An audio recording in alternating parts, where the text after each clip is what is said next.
안녕하세요. 놀라운 논란의 미스터 논란입니다. 새해 복 많이 받으십시오. 새해가 되고 나서 가장 많이 화제가 되고 있는 이야기 혹은 많은 사람들이 궁금해하고 있는 이야기는 역시 이것인 것 같습니다. 손흥민이랑 토트넘 도대체 어떻게 되는 거냐? 아니 새해부터 타팀과 계약이 가능한 상황이 되어버린 손흥민 선수인데 도대체 이게 어떻게 된 일인지 수많은 사람들이 궁금해하고 있는 것 같습니다. 그래서 저도 외신에 도대체 어떤 이야기들이 나오고 있는지 한번 쭉 찾아봤는데 다양한 한국 선수들의 이야기 그리고 토트넘의 내부 사정이라던가 아니면 현재 나오고 있는 이야기들을 좀 종합적으로 살펴보도록 하겠습니다. 바로 들어가 보시죠.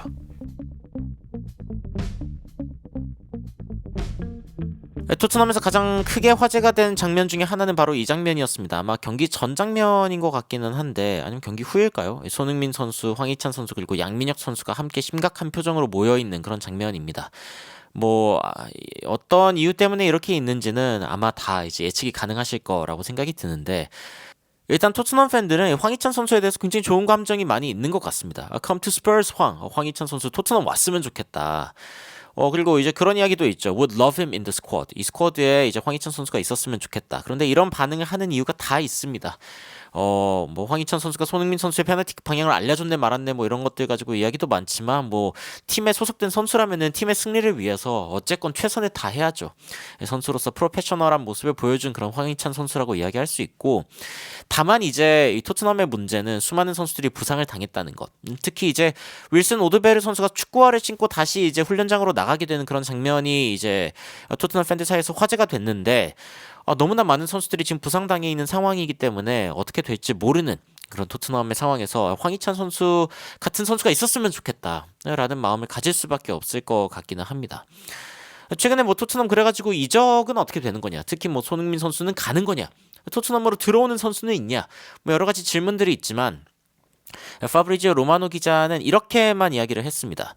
어떻게 이야기를 했냐면은 매니저가 이미 어떤 일을 할 거다. 그러니까 어떤 이적에 관한 상황들이 있을 거다. 1월에 토트넘이 굉장히 바쁠 것으로 예상된다 라고 이야기를 했습니다. 그러면서 어쩌면 2명 혹은 3명의 선수까지도 데려올 수 있는 상황인 것 같은데 기회가 얼마나 있느냐에 따라 달렸고 토트넘은 여러 가지 옵션들을 지금 보고 있고 스카우팅이나 아니면 선수들을 팔로우하고 있는데 토트넘에게 이번 달이 굉장히 바쁜 달이 될 것 같다라고 이야기하면서 1월 이적 시장에 토트넘이 지금 발등에 불 떨어진 상황이다 라고 전했습니다. 그래서 토트넘 팬들은 약간 좀 자조적으로 그래 우리가 열심히 스카우팅 하고 있다니 대단한 뉴스다. 이거는 이제 반호법이죠. 아무 내용이 없다 이거죠. 아니 우리 에제랑 네토를 스카우팅 했는데 그들이 이번 시즌에 얼마나 잘하는지 보면 우리 스카우팅은 잘한다. 단지 못 데려올 뿐이다. 이런 식의 자조적인 분위기가 있고 아니 우리는 왜 항상 스카우팅만 하냐. 언제 데려오냐.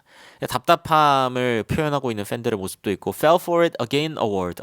요즘에 시상식 이제 연말 연시에 많은데 또 당했네 상. 또 당했다고 이야기를 하고 있습니다. 토트넘이 돈은 분명히 많이 버는 것 같거든요. 이제 토트넘 이제 일반적으로 성인들이 입는 셔츠 기준으로 가장 비싼 값을 받는 데가 어디냐? 바로 토트넘입니다. 압도적으로 높은 가격을 받고 있고 시즌 티켓 같은 경우에는 어디가 가장 높은 가격을 받고 있냐? 아스날과 토트넘입니다. 물론 이게 지리적인 여건 때문에 그럴 수도 있지 않냐라고 이야기를 할 수도 있지만 요 밑에 있는 브렌트포드라던가 여기에 있는 크리스탈 팰리스도 이제 런던에 있기는 하거든요. 이제 팬들 반응 보면은 우리는 엄청나게 많은 돈을 쏟아부어가지고 당장 쓸 수 있는 선수를 사들일 수 있겠냐? 아니다.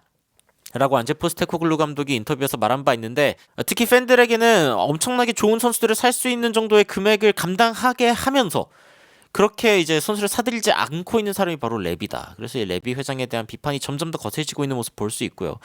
런던에 있으니까 우리가 비싼 거겠지 이런 이야기 있었지만 아까 제가 이야기한 것처럼 브렌트포드랑 크리스탈 팰리스 같은 경우에도 런던에 있는데 근데 그 사람들은 엄청나게 큰 돈을 주면서 입스위치한테 발리는 걸 볼 필요는 없잖아. 입스위치한테까지도 지고 있는 토트넘의 어이없는 그러한 경기력에 대해서 비판하고 있는 그런 토트넘 팬들의 모습을 볼 수가 있습니다. 그래서 이제 토트넘이 영입하려고 하는 우선순위는 어디냐? 일단 우도기 반더벤 쪽, 그러니까 왼쪽 수비 쪽을 커버할 수 있는 왼발잡이 수비수가 일단은 한 명이 필요한 것 같다라는 이야기와 함께 키퍼를 데려올지 이런 부분들도 좀 고민이 있는 것 같고 프리미엄 윙어 혹은 디펜시브 미드필드 사이닝 같은 경우에는 이번에 안 한다. left until the summer. 즉 윙어 자리 같은 경우에는 지금 자원을 당장 보충할 필요가 없다라고 판단하고 있다고 볼 수 있고, 그건 무슨 뜻이냐? 어쩌면 손흥민 선수는 일단 이번 1월에 떠나기는 어려울 것 같다라는 걸 좀 유추할 수 있는 부분 중 하나이기는 합니다. 아니, 그도 그럴 게 지금 토트넘의 손흥민 선수, 프리미어리그 윙어들 중에 가장 높은 주급을 받고 있는 선수들 9위에 손흥민 선수가 있습니다. 19만 파운드로 이제 공식적으로는 알려져 있고, 요즘 재계약이 안 되고 있죠.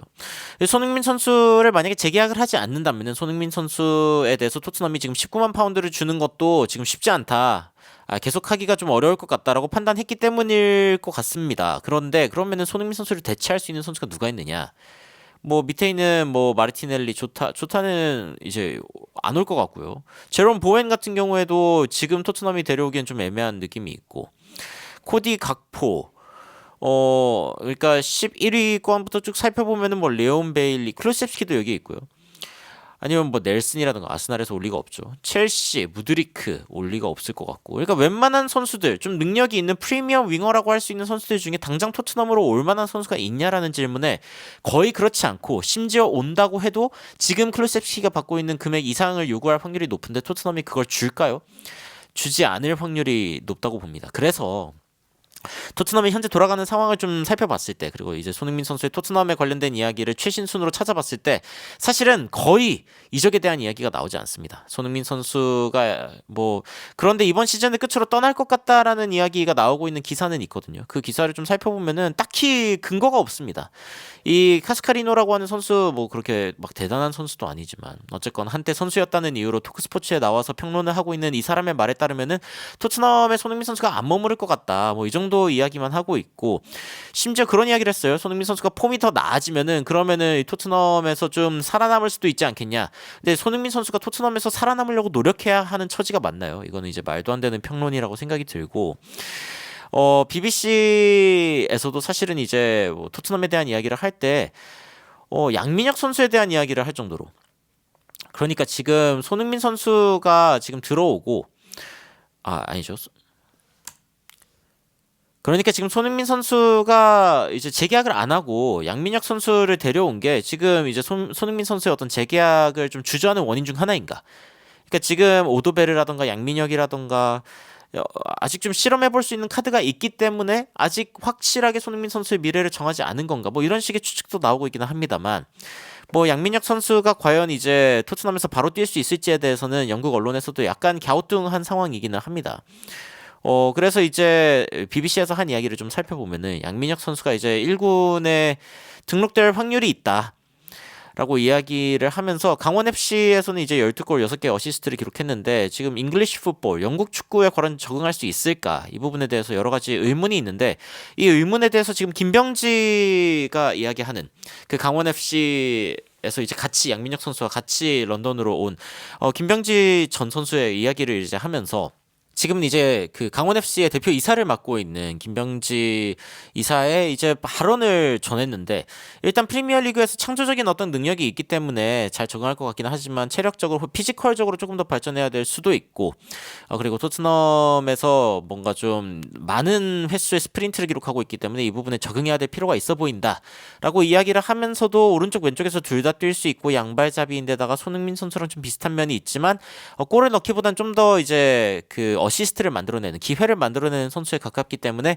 이 선수가 다른 선수들이랑 잘 지내면서 잘 적응할 것 같다. 그리고 이제 손흥민 선수처럼, 그러니까 뭔가 좀 이 압박에 대해서, 심리적인 압박이든 뭐 이런 부분에 대해서 좀 침착하게 잘 반응할 수 있을 것 같다라고 이야기한 부분이 화제가 되었고, BBC에서는 이 양민혁 선수의 예시를 이야기를 하면서 브렌트포드의 김지수 선수가 최근에 또 이제 그 데뷔를 한 그런 부분들에 대해서도 조명을 했단 말이죠. 그러면서 한국에서 온 선수들이 직접적으로 K리그에서 이제 그 EPL로 오는 그런 장면들에 대해서 좀 주목을 하면서 이 선수들이 얼마나 빠르게 적응할 것인지에 대한 이야기들도 이제 전하고 있습니다.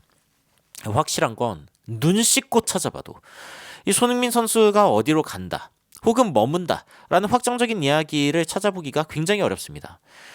약한 추측이나 아니면 이제 그 여러 가지 이적 사과를 통해서 손흥민 선수가 일단 이번 시즌은 머무르는 건 맞는 것 같은데, 그래서 이제 한국 언론에서도 도대체 어떻게 되는 거냐라는 궁금증이 점점 더 커져가고 있는 것 같습니다. 일단 1월 이적 시장이 어떻게 진행이 되는지 그리고 이제 윙어로 들어온 선수들이 어떤 활약을 해주는지가 결국에는 손흥민 선수의 입지라던가 아니면 토트넘의 결정을 좀 영향을 줄 것 같다라는 생각이 드는 게 일단은 지금의 가장 솔직한 상황인 것 같습니다. 여러분들은 현재 이 토트넘의 상황을 보시면서 이 토트넘과 손흥민 사이에 어떤 일들이 일어나고 있다고 생각하시는지 굉장히 궁금한데요. 뭐 다양한 이야기들이 나오고 있기는 하지만 여전히 추측에 불과한 일들이고 만약에 정확한 이야기들이 또 나오기 시작하면 제가 또 정확하게 외신을 인용해서 여러분들께 전달드리도록 하겠습니다. 다시 한번 여러분들 새해 복 많이 받으시기를 바라면서 이상 놀라운 논란 미스터 논란이었습니다. 시청해주셔서 감사합니다.